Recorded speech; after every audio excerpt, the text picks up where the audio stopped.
Welcome to the Minding My Creative Business podcast, the number one podcast for creatives to learn strategy, structure, and self-development.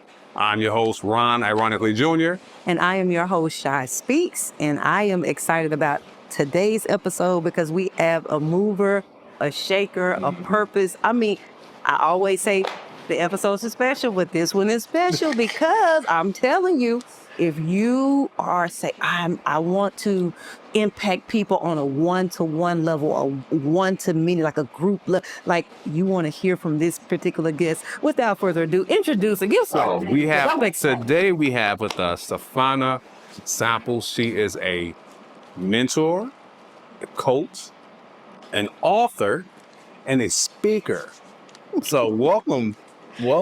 Thank you for being here. Thank you for having me. I'm honored and humbled to be here. Thank you. Thank you. Now, that's how we introduce you, right? Okay. How would Fana introduce herself?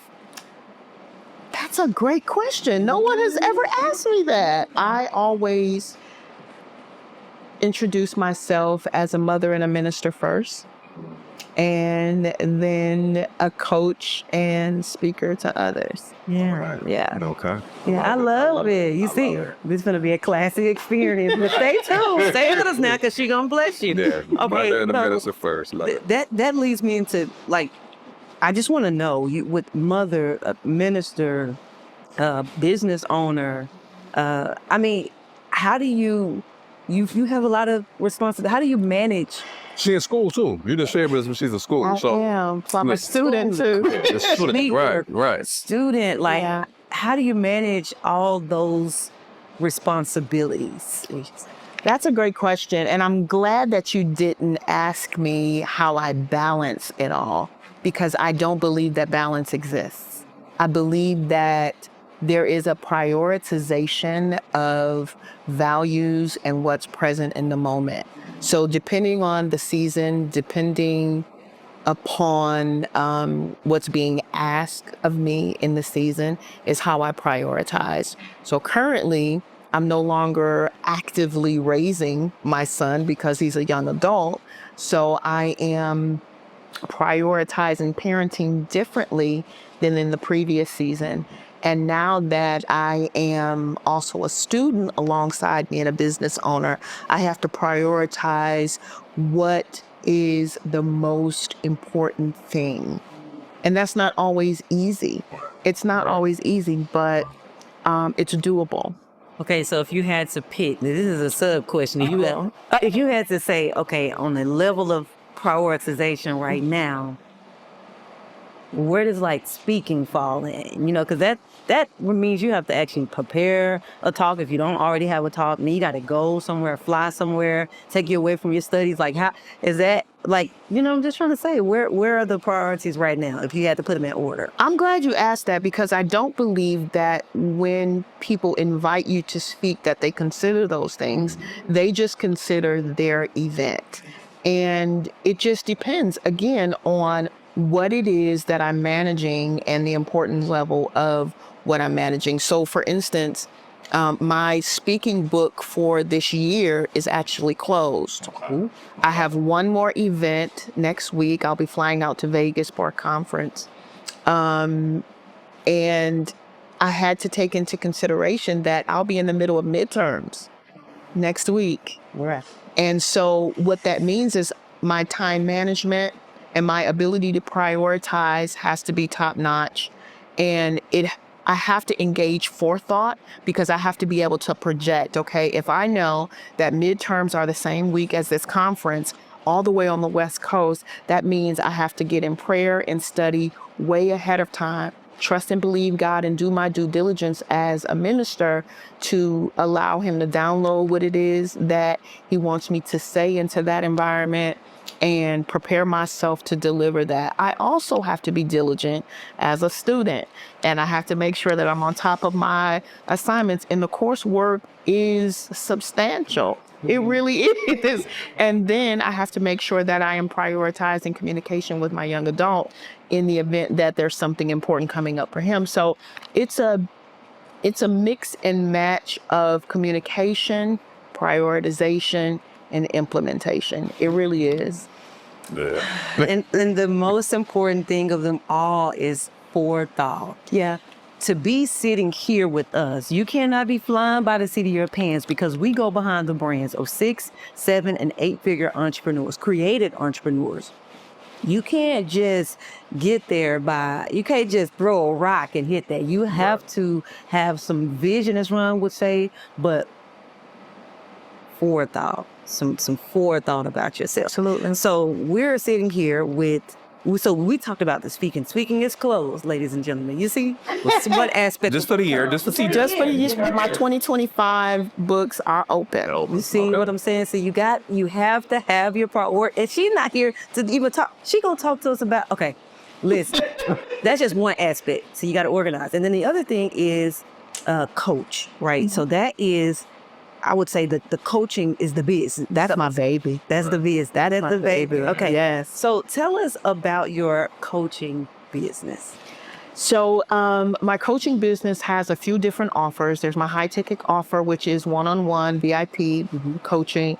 I love those because I get to walk between 6 months to a year with individuals. I get to lock arms with them and help them provide structure and then strategy within the structure so that they realign themselves with the Father, realign themselves with themselves, and realign with others. Because a lot of times when people hear relationship coaching, what they hear is dating coach. Correct. I'm not a dating coach. Although within my coaching, I can help you in that area as well. Right. I don't have a problem in that area. And so neither does anyone else have to have a problem in that area. However, what most individuals attempt to do is to pull the cart before the horse. They want to engage in external relationships without solidifying a proper foundation with the Father and then with themselves. And so then when they do, they don't understand how come they continue to self-sabotage, how come they don't have clarity surrounding what it is that they want. One of the main questions that I love to ask one-on-one clients is, what do you desire? They're easily able to just rip off what they desire. And then I ask them the follow-up question of, but what do you deserve? That's a very telling question, because then you have to have clarity about who you are, where you are, and where it is that you desire to be relationally. And that opens up a whole different host of issues and questions. And I get to lock arms with them to walk through the process of getting unstuck, gaining clarity, and then finding the structure and the strategy that best suits them as an individual so that they honor God, honor themselves, and that they're best able to honor others. So that's the premium offer, and I love them. Yeah. And then you have Successfully Single Academy. Okay. Those are my boo-boos. Those are my boo-boos. That is my monthly membership. It's an online academy. It's a Christ-centered community where I educate, equip, and empower women for the same purpose, right? But it's a community of women. So the wonderful thing about the academy is that as they learn the principles behind my one-on-one coaching framework, they get to exercise it in a safe environment where they get to grow, mature, heal, and develop. I love it. I love it too. Right. So I love the fact that you are not a relationship coach and what people tend to think of you, but you are really a real relationship coach. Exactly. Because there are so many relationships outside of the romantic relationship. Yes. And like just being a brother, just being an uncle, being a sister, Yes. being a niece, Yes. being a friend. Yes. You have to be able to, because all of that is the epitome of like gonna be in this romantic relationship you think you want, and so then I love that you like have, because I'm a poet, and so I see what you did here. What she just did is she put them in community so they can be in relationship with others who are also healing. Yes. And so it's a really, really, I love it. Yeah. I love it. Thank you. Now that was 2. We said 4, if I'm not mistaken, right? So that was high ticket, the Premium. from 101, Right. the Academy. And then what's these? There's 2 more? So there is also the speaking, and then I also have products. So I have digital products, and I also have my book. So those are the 4 ways that you can engage what it is that I offer. Okay. So we want to actually make sure you can get the book, even though you're here to learn about your creative business and the coaching business. Just in case you need the book, can you please tell them the book? And we're going to link it in the description below. Absolutely. It is called Successfully Single, 7 Secrets to Maximizing Your Season. And it's a comprehensive walk through the journey that I went through as God showed me how to walk out of where I was to where I desired to be. It's the book that I wish I had when I was a young single woman, especially within, the Christian community, because there's a lot of talk about what not to do, not enough conversation about what to do. There's a lot of conversation also that would lend to singles believing that marriage is the marker for the single believer. But what about the singles that will never get married? Are they then less than? Is their life less fulfilled? It shouldn't be, and it doesn't have to be. And I think that a lot of single believers are really, really weary of the conversation. And I want people to hear me. I want them to hear the heart behind what I'm getting ready to say, because I know that it's a sacred cow. And I'm mantled to kick over sacred cows. Okay. And I'm okay with that. You'll be easing it. Come on. I'm okay with that. The issue that a lot of single believers are having is that they are hearing the relational conversation come from well-intended married people with great fruit, right? However, if marriage is not the marker, and if a person who has a healthy kingdom desire for healthy covenant, right, does not see the example of someone living successfully single without marriage as the idol or the marker, what does that look like? Because how can you tell a demographic of people that your life should be full before you get married? Well, what does that look like? Your life should be XYZ before you get married. What does that look like? Without the end goal necessarily having to be marriage. Not every single person even desires to be married. If not ever, at least not now. Some single believers know that they are in a reconstructive season. What does that entail? Can you show me how to restructure my life, how to realign my life, how to align it in the first place if it's been out of whack my entire life, right?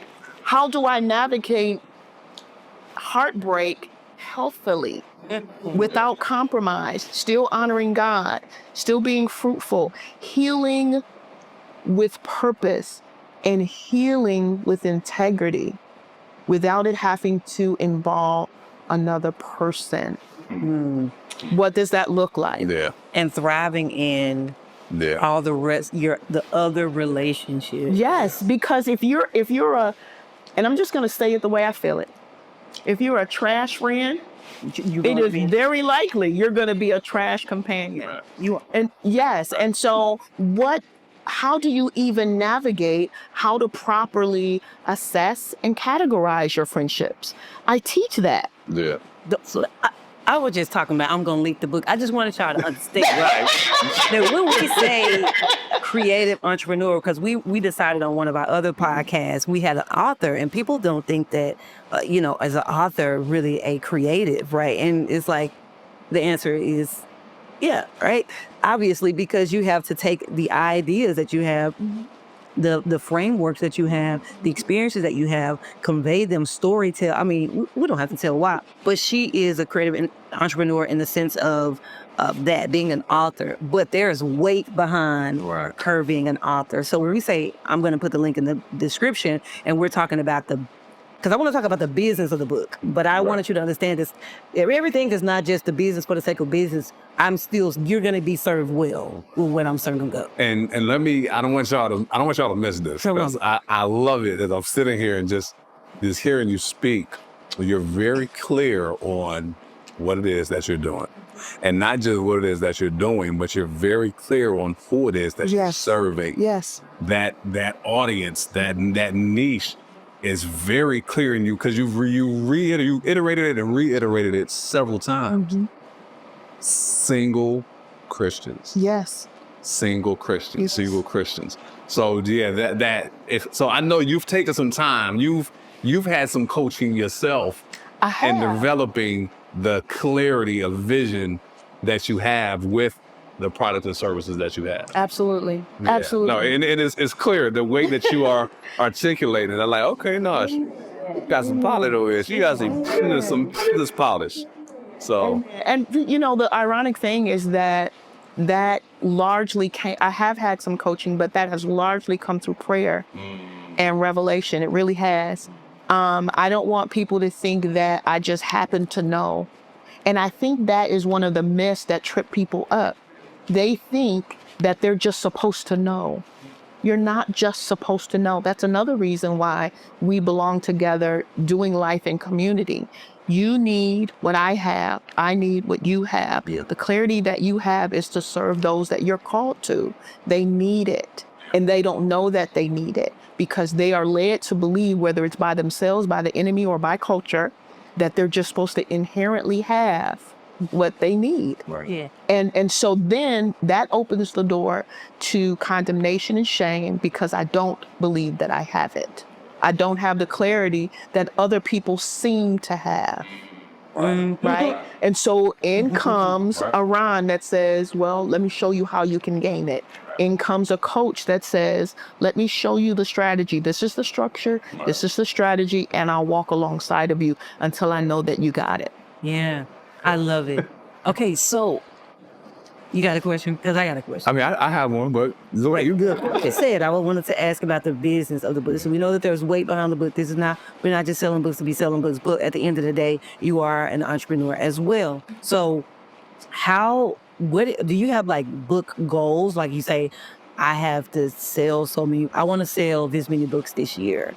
Because if ultimately you're going to reach that many people this year, but are there goals like that says, okay, the author side of me, so that it's kind of a profitable model, and so that I'm knowing that the book is getting out there? Like, is there something there as relates to that aspect of who you are?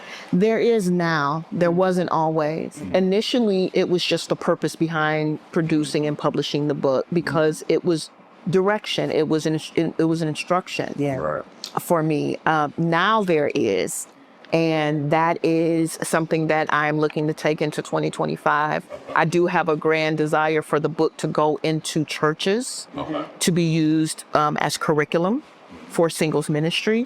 And as far as sales is concerned, I'm not as much hung up on numbers as I am with the mission behind it. And so what that looks like ultimately is bulk orders for churches across the nation and potentially across the globe, because the academy is now global in that we have students in the UK and students in Africa, and so the possibilities and the reach are endless.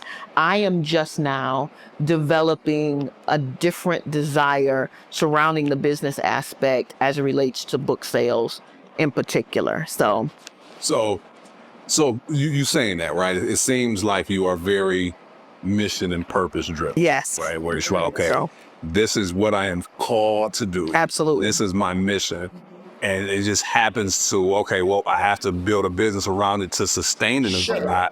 But my desire and my goal isn't the business, it's the mission. Absolutely. Correct? Absolutely. 100%. So- And I'm learning that I have to allow for the business part of it to be in partnership, because they're not in competition.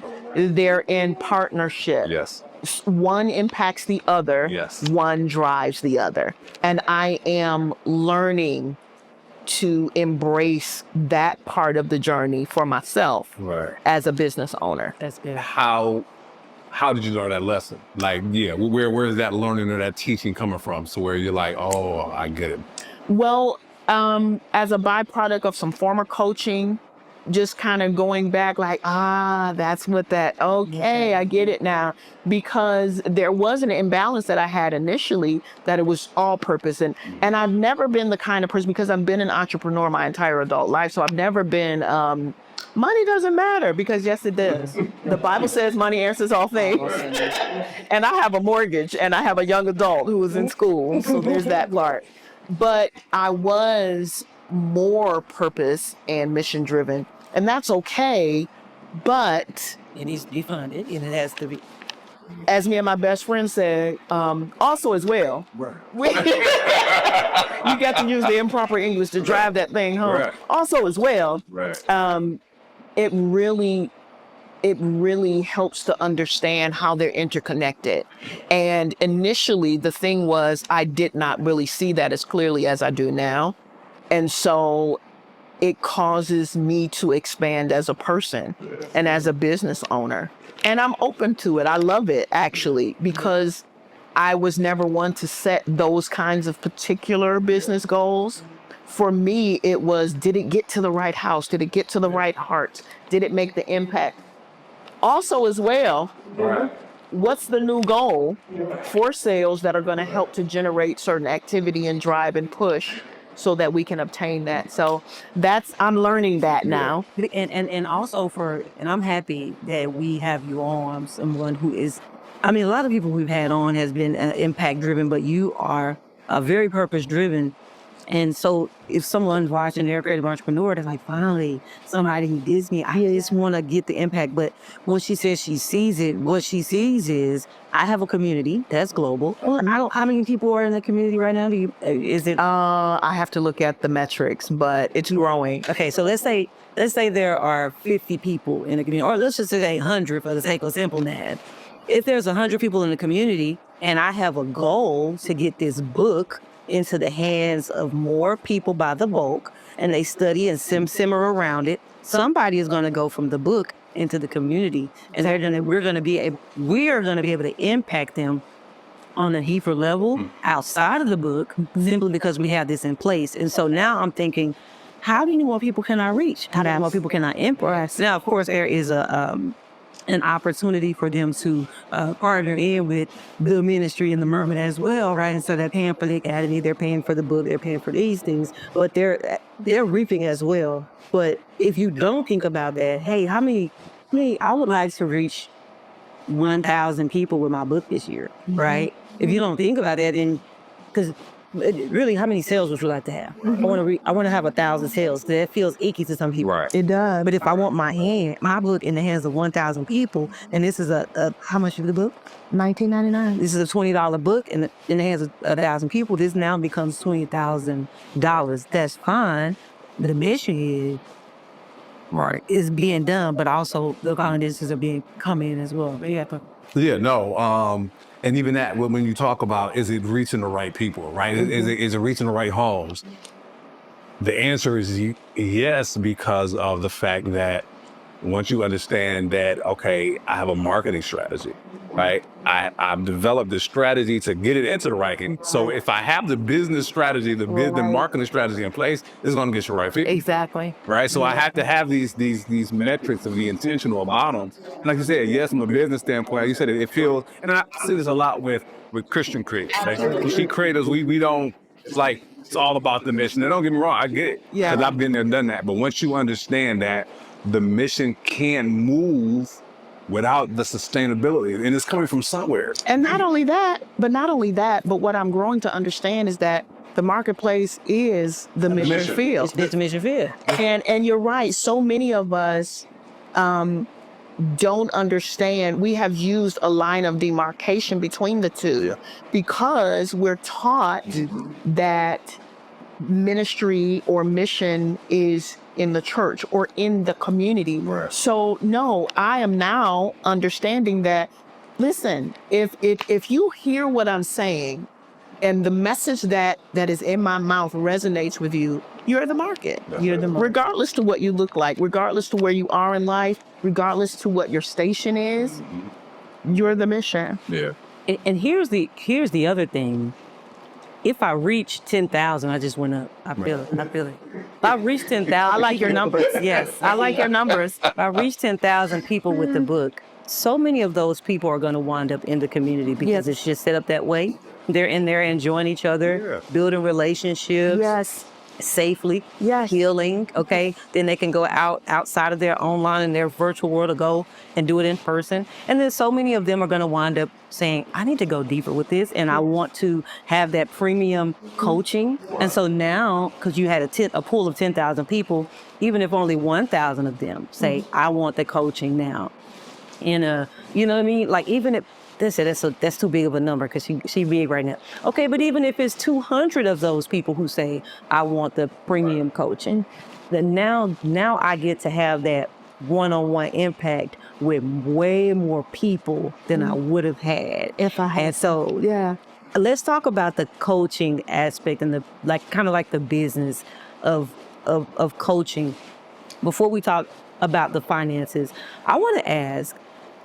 Because I just talked about the idea of coaching 200 people in a year. It's, in order to do that, like there has to be like a schedule. There has to be this prioritization and some foreknowledge. And you may be doing 10 women at a time and 10 here and 10 next month and 10 next month. And eventually it gets to that amount of people. But ultimately to coach on that level and to coach that many people, and I'm sure you're doing it. I don't even know how many people you're coaching now, but it's like, what are some tools that you use on the back end to keep your business organized and keep in it while you're also being able to be recharged and stuff like that? So, excellent question. So I use very simple tools because it is just me currently. Yes. One, I am able, the model that's in my heart, it won't be just me, right? It can't be just me. But I use very simple tools. Currently, I'm using Wix. Yeah. And in Wix, it actually is able to supply everything that I need, from scheduling to payment to I get all of my analytics, which helps with marketing and strategy and capacity. Yes. That helps me to determine what my capacity is. The involvement of those that are actually enrolled versus the amount of people that consistently engage the community helps me to determine.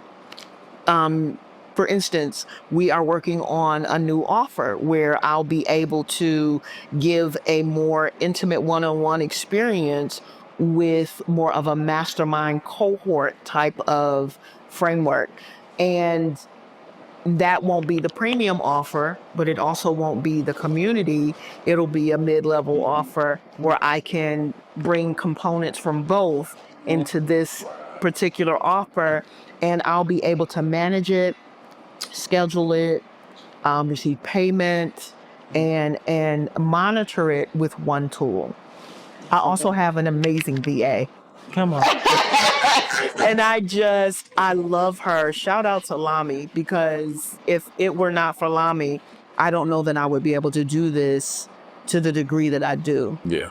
So you have a tool that you use to its fullest extent. Listen. Some people have it and they're like, well, I still need this and I still need this. And that used to be me. You just use the stuff fully, right? Sure. I mean, you have to exhaust. What I've learned is I have to exhaust every single facet of that platform that I absolutely can. And we're expanding and exploring different facets of it. And I'm excited about that for 2025. I really am. Yeah, and Wix, I need to sponsor us, Wix, but This episode's been brought. listen, I know, right? But Wix is stepping the game up, right? Oh, my goodness. Like I don't use them, but I've heard so many things that they're doing now. So the fact that you're able to do all those things within it, and I said I know it still does more. That's phenomenal. So yeah, maximizing those tools. Yeah, I had several things in place. There were, and I won't name names because they're not sponsoring this, but I had several tools that we were using initially, and I was able to cut every single one of them. Wow. From scheduling to, there's this big one that most people use for scheduling.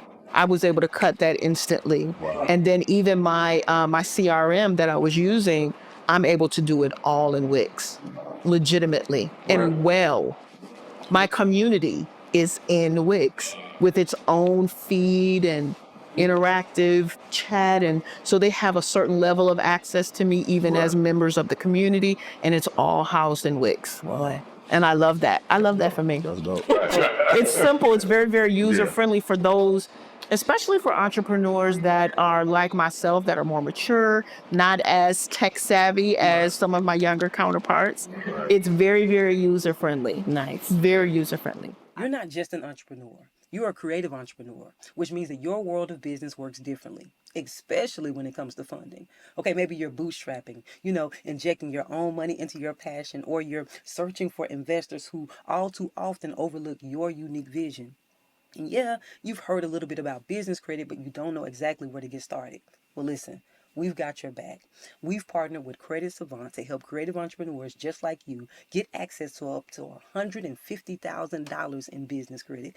That's right, $150,000 to scale your creative-based business into the enterprise that you know that it can be.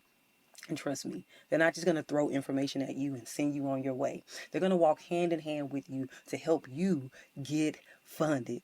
Are you ready to take the next step?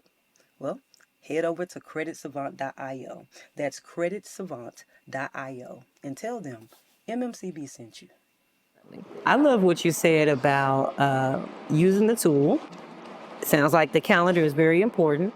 Sounds like having a place where they can process payment. You're not going to manually do that. Can you send me this? Can you book me this? And they can book it for themselves out there. Yes. But I like the fact that you said, and I have an amazing virtual assistant. Yes. Since earlier you were saying that, well, right now it's just me.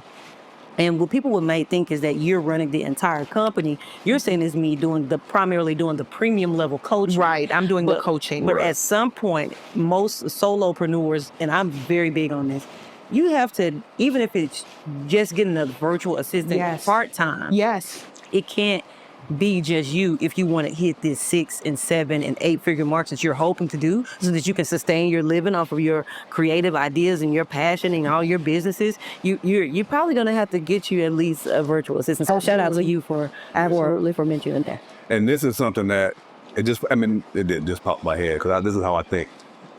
But as you grow and expand, the coaches that you're going to eventually need to reach and impact more people, they're either in your community now or they're going to be in your community eventually, right? So you're you're developing and training now with your tools and frameworks that, okay, this is my framework from the book.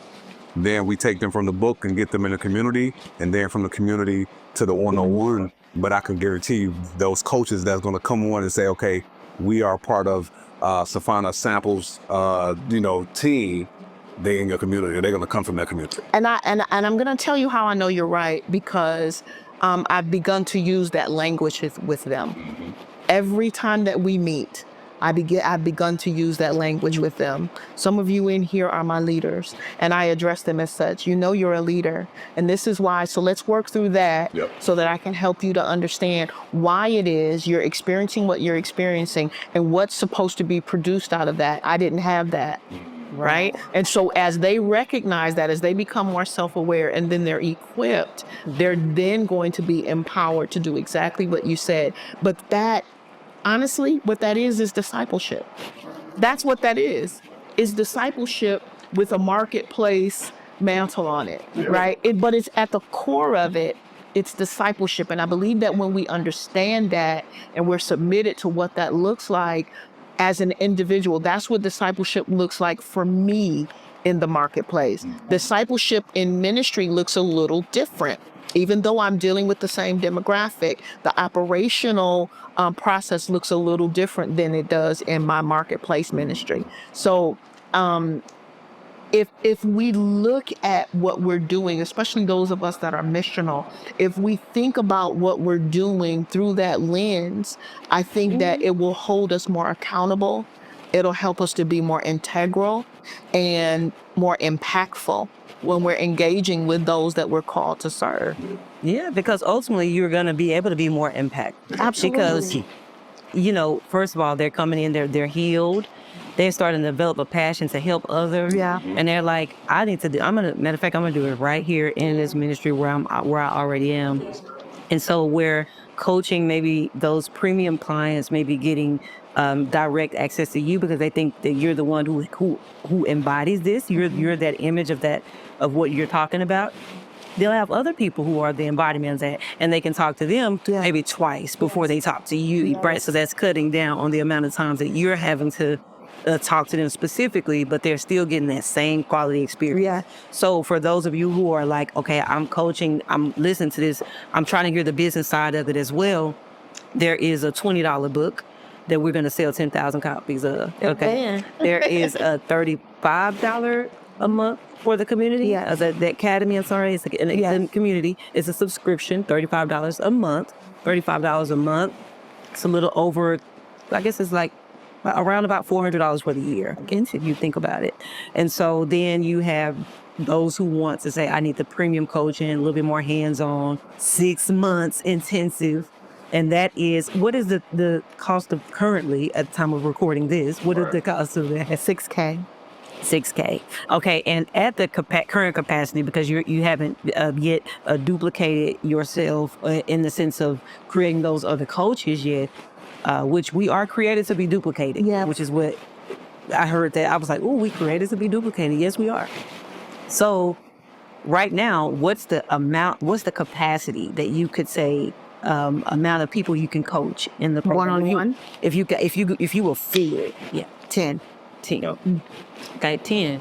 So we With integrity. With integrity. No, that's key. With integrity. That's key. Because there are always people asking, are you accepting new clients? And if I'm full, I'm full. Yeah. Because you're going to get a shell of who I am and what it is that I'm called to do. And I'm accountable to the Father. I'm accountable. I can't be raggedy. It's like,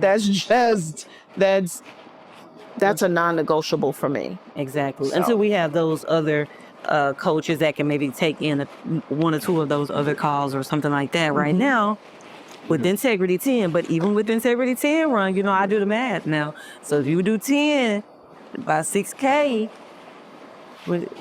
okay, my math failed, and I'm just playing. But no, I mean, and I love that because you're self-aware, and I think a lot of times we're not self-aware, right? We have the desire, you have the heart and the desire and the passion to serve, but you're like, in order for me to serve at my top level, right? And for you to get for you to get the sauce, the most I can do is 10, because you know your limits. I know my limits, Especially in school. right?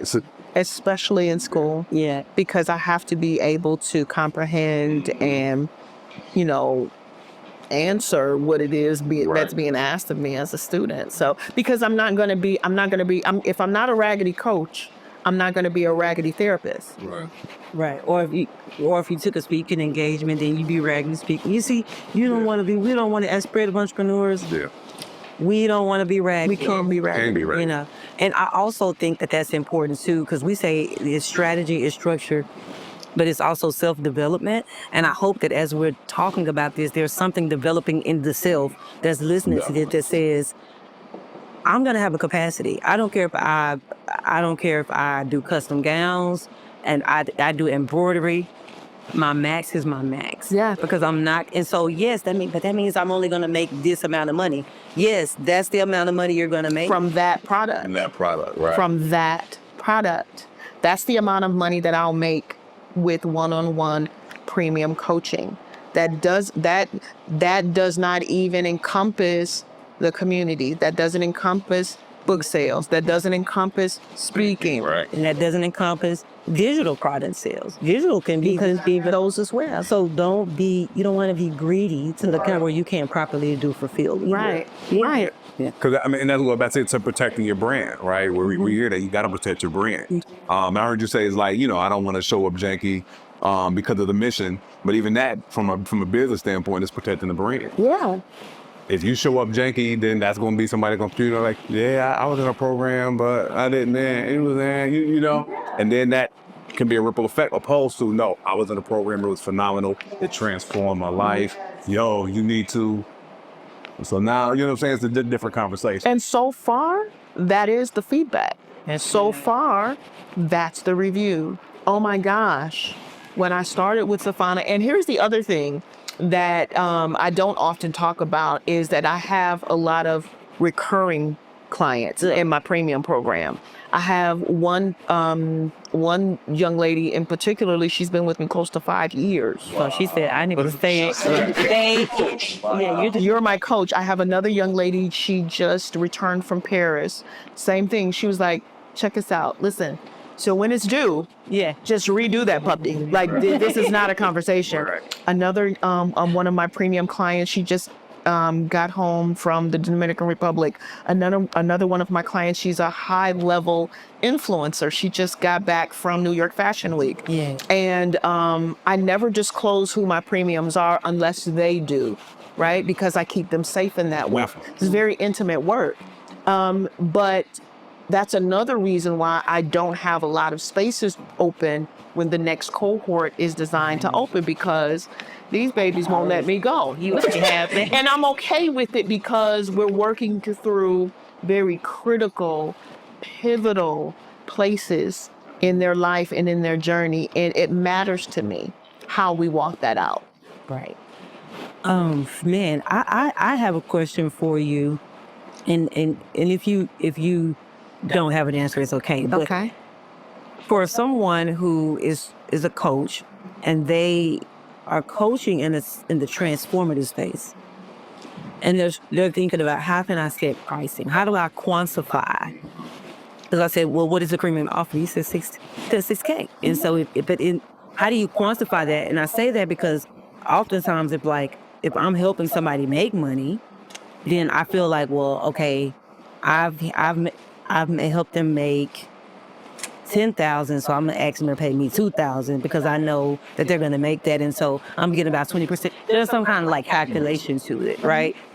And so for people who are coaching and they're trying to come up with, and they're ideating and trying to come up with how to quantify a price point for this coaching, and it's one-on-one and this time intensive, that's taking them away from speaking and studying and being a mom, and it's taking them away from all those things. How do you help?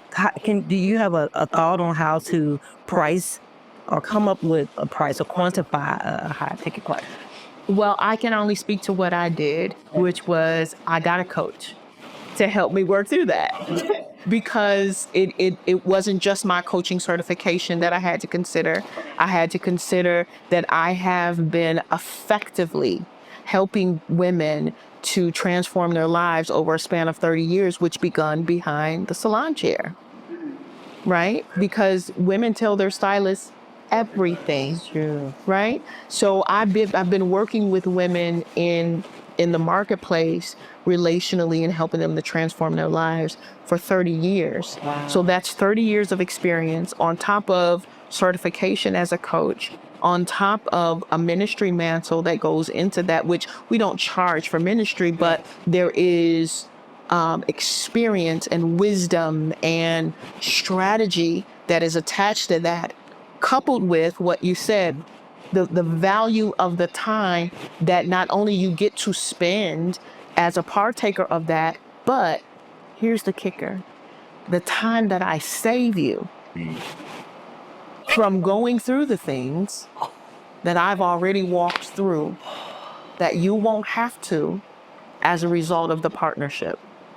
Why? You are paying for me to share with you, because I'm being just as vulnerable with you, not just with the skill set that comes with certification, experience, and all of the things, but I am very intimately aware of how my vulnerability helps to unlock something for you.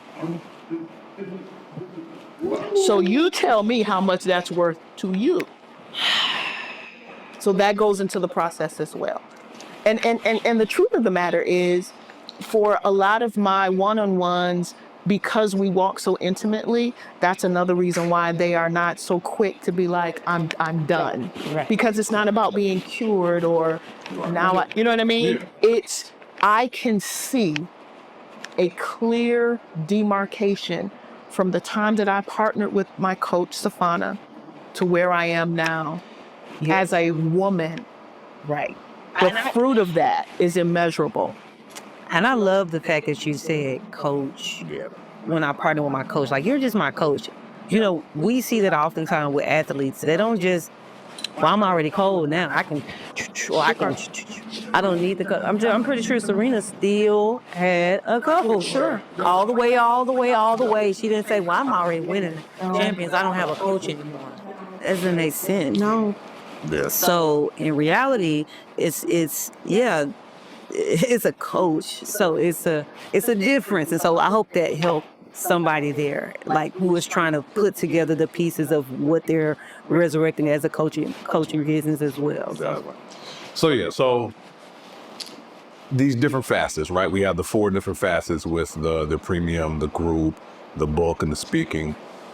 When it comes to dividing your time, right? Like on a date, and then you in school, right? School, you say you have an adult child. What does a day in the life of Fana the coach look like? Merciful. Well, that varies. That varies because you have to consider things like this, like podcast appearances and things like that. So it varies. It always starts with worship and word, and then depending on what's on the schedule for the day. For a day, for like today, for instance, I started with worship and word, and I did schoolwork, and then I came here, and then when I leave here, I have a client that I will meet with, and then I'll go back to schoolwork. And I've already touched bases with my son, so it just depends. Some days are schoolwork and studying for an upcoming message if I am invited to speak. So it just depends. On my heavy coaching days, those days tend to be the most rigorous because of the intimacy that is involved. When you are walking through life with people, you open yourself up to receive all that they're going through and dealing with. And the expectation is that you have answers. I don't allow myself to be placed in a position that only God holds. That's good. I am a conduit, and I use my skill set and I use my experience, and I rely heavily on the anointing of God to give me what that individual needs. So it just depends. Well, you said my heavy coaching days, because some people need to know how to stack their days or whatever that means. So what do you mean when you say heavy coaching? Heavy coaching days would mean multiple one-on-ones with my VIPs, as well as if that particular day happens to also be a Successfully Single Academy night, because we have standard nights throughout the month. We have 2 group teaching sessions per month. Okay. So every other week there's a group teaching session, and then at the end of the month we have a group coaching session, because in my academy they do work. Yeah. Anyone that works with me, you have work. And so their homework is given after the teaching assignment, the teaching session, and then based on their homework that they turn in is how I structure the group coaching session. So I have to allot, there is time that I have to set aside to allot for me to go over my one-on-one coaching clients' homework that they turn in, SSA homework that they turn in, and then construct the group coaching session surrounding what they're dealing with as a whole. And there's always commonalities that I can build the group coaching session from, coupled with or aside from the individual coaching sessions that I have to conduct or construct based on what they have turned in to me. Aside from my homework that I have to do. So again, that's what a heavy day might look like. So, okay, so you just talked about your schedule and that it, you know, if it deviates depending on the tasks and the priorities and things like that. How far in advance, though, was that schedule created? Because I know a lot of times, once again, creators, a lot of times we spontaneous, right? And I don't think sometimes spontaneity works, but when we're running a business, spontaneity, I think, does not work when it comes to you scheduling your time. No, it doesn't, which is why there is a scheduling framework for individual. They're on a schedule. So they have biweekly sessions with me, because in between they are allotted the time to do the work that's assigned to them, which works in harmony with the biweekly schedule of the academy, right? So it actually ends up, you know, being very tiered, very layered. So is it like Monday, Wednesday, that you do client work? And So I have certain days of the week. I have certain days of the week where Tuesdays my more flexible day, which is why I was able to do this on a Tuesday, right? And then Wednesday through Friday are heavier on coaching. The academy is every first and third Wednesday, and then the last Monday of the month. And so it ends up, the slots end up really working in harmony with one another. So those are already set. So Those are already set. They're preset into the platform where they can't book outside of what my availability is. Right. And I know the academy times are set. With the clients, they already know that they're set to do 1 or 2 days. Yes. That's already communicated. Absolutely. During onboarding. In their onboarding. Yep. Okay. They're made aware of what the scheduling framework looks like. They have the autonomy to go and book their own within that and my availability. And it works. And if there's an instance, especially for a high ticket client, that there is something that needs to be worked out outside of that, I'm more willing because that is the nature of that partnership. Yeah. And how often do you meet with your VA, right, so that they can continue to help you with the things you're doing? So I'm a coach. I'm trying to see when I'm going to be talking to this virtual assistant. Great question. Every Thursday, we have a standing meeting. See, every Thursday. I see things, but there's a lot of set things that are there. I have to know what I'm doing. I have to know what I'm doing. Even when I was behind the chair, I had set days of the week within certain time frames that I accepted clients. What's available is what's available. Right. And I was going to ask you that too. Like, did you get that training from that? I did. Yeah. I did. I learned, which is another thing that I try to help women to understand, especially. You don't realize how much of what you need is already in you. You're just not as aware. Yes. So that trained me. Being in the beauty industry for 30 years trained me to respect and honor time, which is why I was on time today. I love it. I honor time. I love it. I love how you just raised right on over. She said what she's saying, but you said, I have 30 years of experience because in the beauty industry. I was a stylist in a salon. But some people would discount. They sitting on a well of wisdom, a gold mine within themselves, but they're discounting their experience. Well, that doesn't necessarily... They don't see how it correlates. They don't see. Yeah. But you are I help them to see that. You see, and so you were able to speak confidently about, no, I just, even language matters. It does. It's very important to what you're saying. I was in the beauty industry, not just, I did hair, I just did, No, I'm a double licensed, degreed beauty professional. I hold a license in cosmetology. I'm also a licensed cosmetology instructor. I also hold a degree in cosmetology management. I earned it. Right. So I am qualified. I'm qualified to relate with people.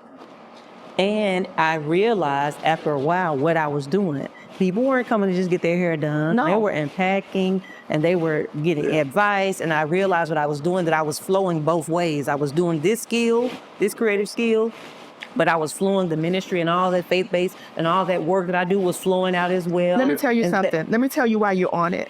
And that is another reason why I obeyed God in coming from behind the chair, because I did realize that. I realized that I was operating under two functions, but I was only getting paid for one. That was the beginning of opening up my heart and my mind to understand the intersection between ministry and marketplace. Because while you believe, you believe, and it's also a false humility, and you believe that you are being this wonder, but you're actually being a blunder, because you're allowing yourself to be underpaid, which is a dishonor to what God called you to do, right? Wait a minute. You said, I'm giving two services, only getting paid for one, and I'm getting underpaid because the service that you're actually... don't get me wrong, I'm laying your hair. Your hair is great, but low key, you coming for this. For this other thing. And I started realizing that when new people, let me tell you something, when my book dropped and it began to really, really sell, I got more new client bookings because they saw an open door to get what they wanted but they would only be able to pay for this because what had become known was she's gonna bless you if you get in that chair. Like that was common Wow. knowledge. I'm telling you, Wow. this is who you go to, and all of this is going to come out in this session. Listen. Now, so you're getting a twofer. Yeah. Twofer. You're getting a twofer, and that, and I know, right? We can go because we really need to be wrapping this up. Yeah. I just, Yeah. then it opened the door for the Spirit of the Lord to say, I said what I said. Right. Come from behind the chair. You have put your time in there. Listen, this is what convicted me and blessed me at the same time. It was about the Spirit of God saying to me, I've trained you on how to relate to them on the heart level while you learn how to minister to them at the head level. Now it's time for you to go from outside the head to inside the head. And you can't do that behind this chair.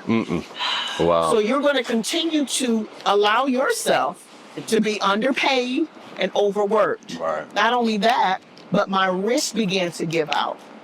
So the grace was lifting off of that season because it was time to come into this one. Wow. Wrist hasn't hurt since. Wow. listen, and that's the thing. Yeah. I just want people, and this just Yeah. not just you. No, There's it's not. people who are offering. They're giving twofers. Yeah. Some of them threefers and all that kind of stuff. Fourfers. I'm guilty. I've been guilty. I'm guilty. I'm guilty. And so, but meanwhile, we're stopping our own flow. It's like when you say, Christ said, throw the net down again. Yes. Let's throw the net down in a different way. Yeah. But you know what I mean? Like, so I love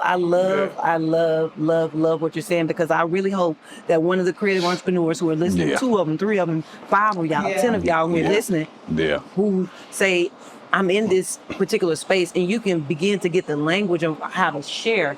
This is what I've been doing for the past 10 years. I've been doing this for 5 years. I've been doing this for, not faking it. I've done it for real. Yeah. I've really been doing this. And so I can speak confidently about this. And I know that I know there is no need to be an imposter, because I've just been doing it. Yeah. And that is what it is. So so you're so busy thinking about an imposter, you're not even able to speak to what you really do. You know, I don't know, somebody may do something with acrylic. They may do these kind of tables like the one we have sitting in front of us, and they've been doing it, but they don't want to say that they've been doing it. I really don't have experience with it. Actually, you've been doing it. Yeah. So you need to go ahead and add that to your experience, and go ahead and add, and so Put your course in Teachable. Teach people how to do it. Yeah. Teach whatever it is. Yeah. And I think the body at large, I think the Christian community is done a great disservice when we are not taught that there is an intersection between ministry and marketplace, and everything is not to be given away. Yeah. It is not. I used to think that. And you do the other person a disservice. You do. Right. Do them Oh, a disservice of And God. you dishonor the gift that you have. Yeah. So not only do you dishonor the gift, but you dishonor the gift giver. Right. Yeah. Right. And I say you do them a disservice because people move different when they have the opportunity to invest in Yes, something. they And do. so there's just a blessing for them in investing that you're taking away from them because you're not getting that. Yeah. Okay, got to get out of here, but I got to go behind the scenes really quick of the coaching business.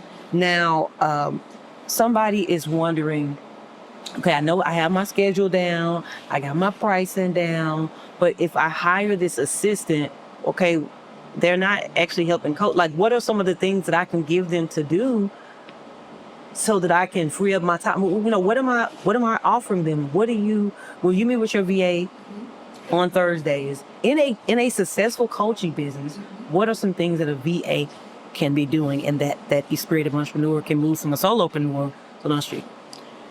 Everything.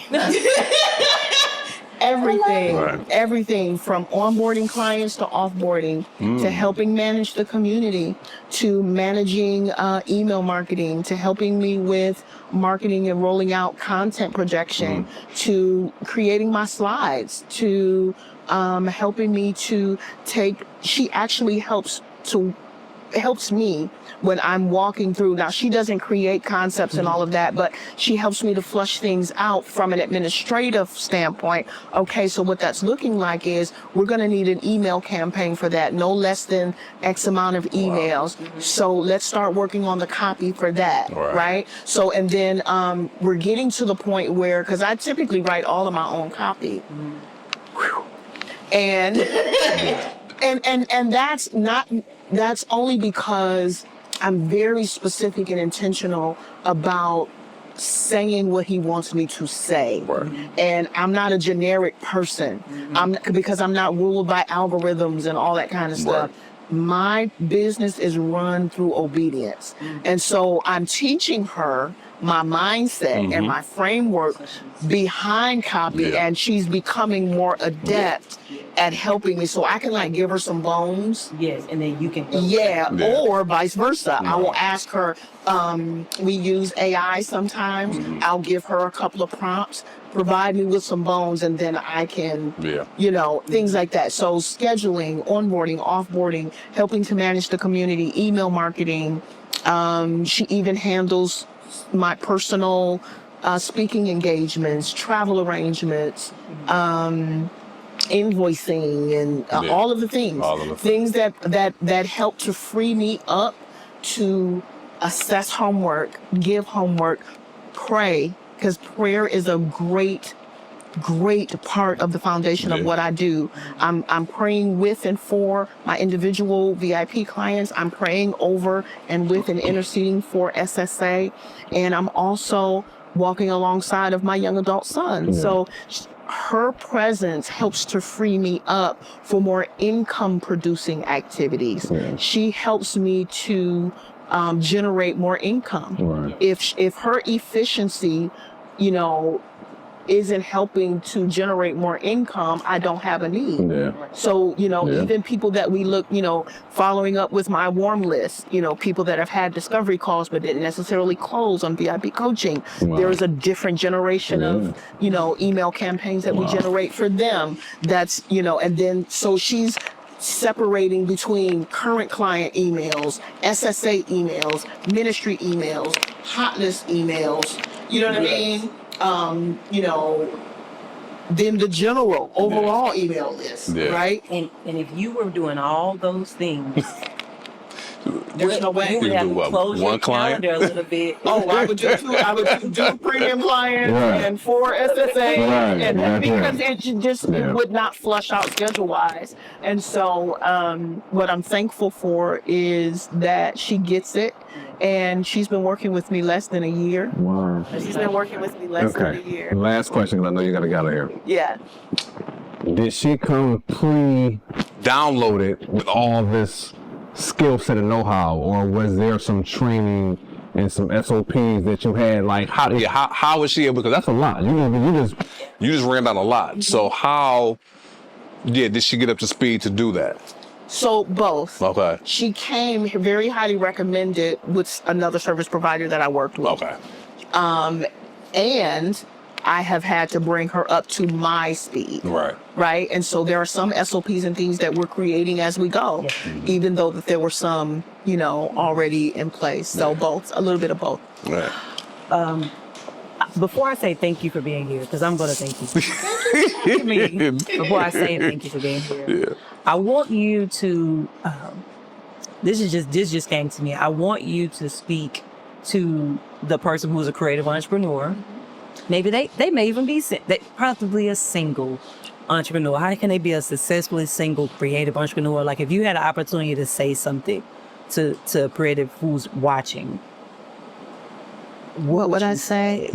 I would say, don't be afraid to obey. Don't be afraid to seek the help that you need. Don't be afraid. Don't be afraid. You have to seek the help that you need. You can't allow shame, condemnation in what you believe to be inefficiencies. You can't allow those things to stop you from stepping into the thing that you know that you're called to do. Because more than anything, there are people waiting on you. Just like there were people waiting on me. There are people waiting on you. Don't keep them waiting. Again, the relationship coach. You gotta go out here and get your creative relationships popping. You know, you got something you want to say? Yeah, so if people are loving what they're hearing from this episode, how can they get in touch with Fana? Everything is at safanasamples.com. Awesome. Digital products, physical products, invitations for speaking. Everything is at www.safanasamples.com. Awesome. I love So, thank you. Oh, go ahead. Yes, thank you. Thank you for being here. This has been phenomenal. I appreciate it. Yeah, This so- has been great. So Yeah. great. Yeah. You know, you were able to help, I'm sure, so many who are trying to grow their coaching business, put some structure in there and some strategy in there, because that's your, I hope so. that's your thing. Yeah. But also you were able to still pour as well of what pours out of your heart from from the Father to those who need to have healing and be successfully single. And it's still, all of that happened all within this episode. And I'm just, I am just impressed, and I am just proud to know you and to say you on the MMCB podcast. Thank you. Yeah, so thank you. So, It's been a privilege. Thank you. thank you. So we want to thank you all as well, our guests, for watching or listening. And we want to encourage you to join the Creatives Corner community. All right. So if you go to mmcbpodcast.com, mmcbpodcast.com, you can be a part of our newsletter and our Facebook community, where you'll be surrounded by other creatives just like yourself who are in pursuit of entrepreneurship. And yeah, you'll be able to learn and develop and grow in the strategy, structure, and self-development piece. So on that note, I'll pass it over to you, Sha. One of the things that I like to do in ending the episode is making sure that you have an opportunity to participate, because you've been listening, and I believe that words shape worlds. So I want you to say this and repeat after me. Everybody here, we can all say it together. All it takes. It's consistency. Intention. And laser focus. To mind my creative business. All right, peace.